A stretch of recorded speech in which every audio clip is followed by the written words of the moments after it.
Hi, my name is Nicole Adams, and this is my presentation for Dispelling the Five Myths um, for my Education 527 class at Morehead State University.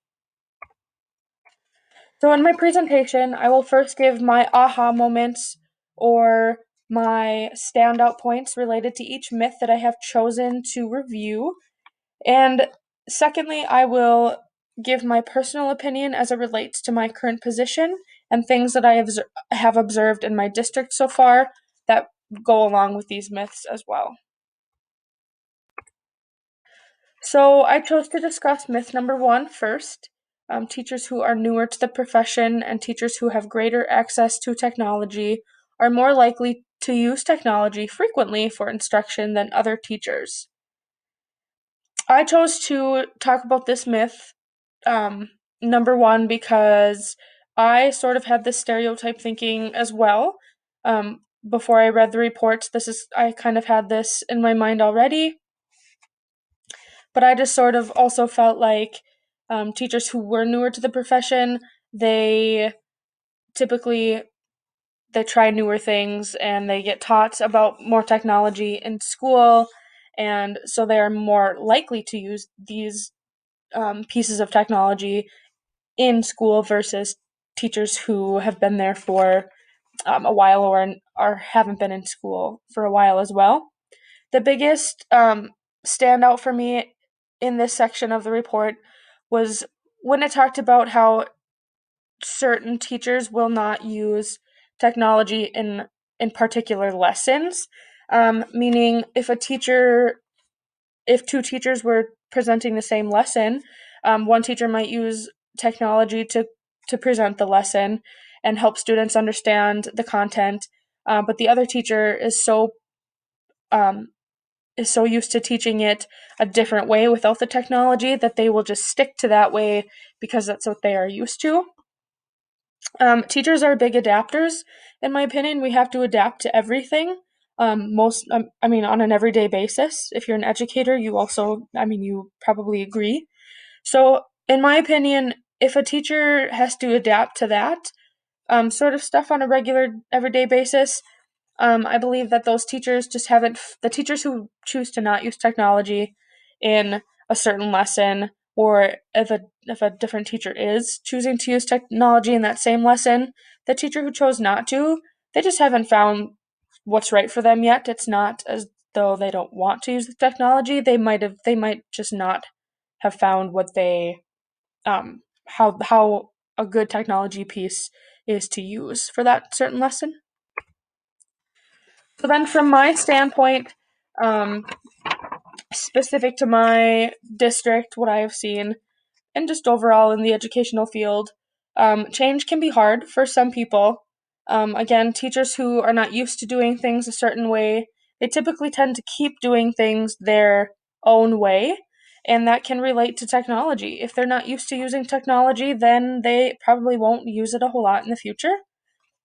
Specifically in my district, when distance learning last spring, the older teachers who have been in my district for a lot longer than some of the newer teachers have, they seem to struggle more than the new teachers because they had to not only teach their class online, but they also had to be learning how to do that at the same time. So they had to be performing double duty, and they just seem to struggle more with that aspect. Secondly, newer teachers, in my opinion, they feel, and I was guilty of this too, but they seem to feel like they are on top of the world. Um, they maybe haven't had that reality check yet of being in a real classroom, getting thrown to the wolves. So when they think that they have a good lesson planned and nothing will go wrong with this lesson, they they get to a real classroom setting of their own, and they might find that, oh, this piece of technology or this certain thing doesn't actually work for that lesson. So older teachers, I'm sorry, they they typically see that coming ahead of time, and that's why they're more likely to to go with the old ways instead of finding newer ways because they already know what works. Lastly, going along with my second point of feeling on top of the world, newer teachers they do have they have these new methods and these new ways and pieces of technology to create lessons and to help their students learn. They typically have a larger bag of tricks, so to speak, than older teachers do, and that's, in my opinion, that's just a fact, and that's true to my district as well. Myth number 5 is the second myth that I chose to talk about. Teachers feel well prepared by their initial teacher preparation programs to effectively incorporate technology into classroom instruction and to foster 21st century skills.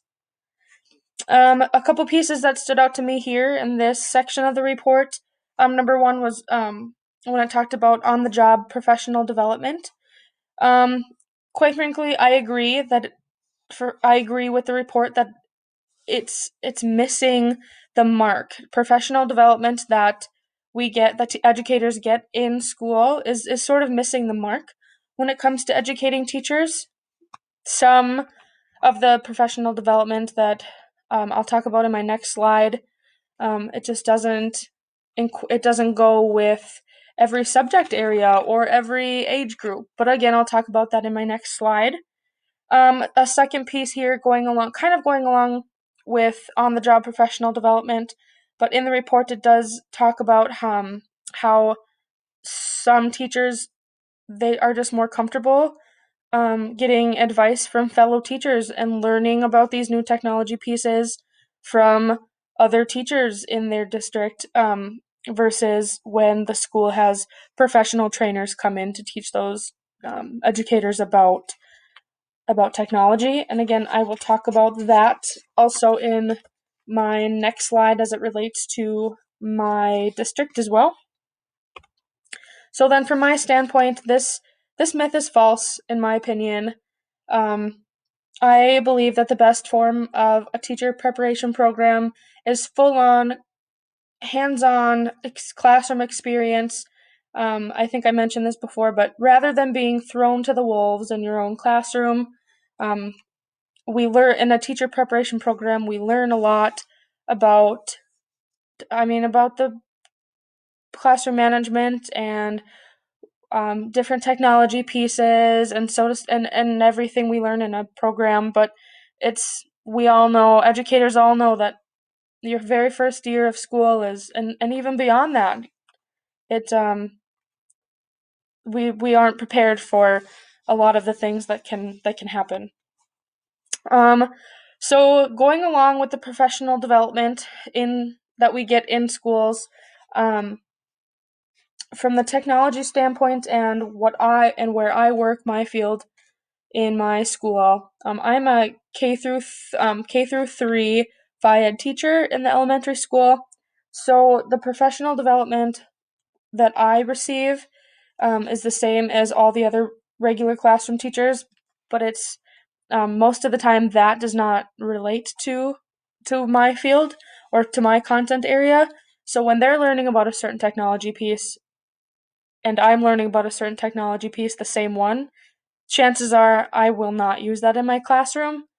Um, so I wish that my district provided broader opportunities or a chance for me to research some stuff on my own during that time. And also going along with the technology piece from my content area, I get a lot of pressure to add technology pieces in my district or in my classroom. Sorry, excuse me. I find that physical education, especially at a younger age, should be a technology-free zone, but we get a lot of pushes to add some technology because that's what everybody else has to do. So they feel that's what we have to do as well. So when I do try to add technology, it looks a lot different than what other teachers may be using.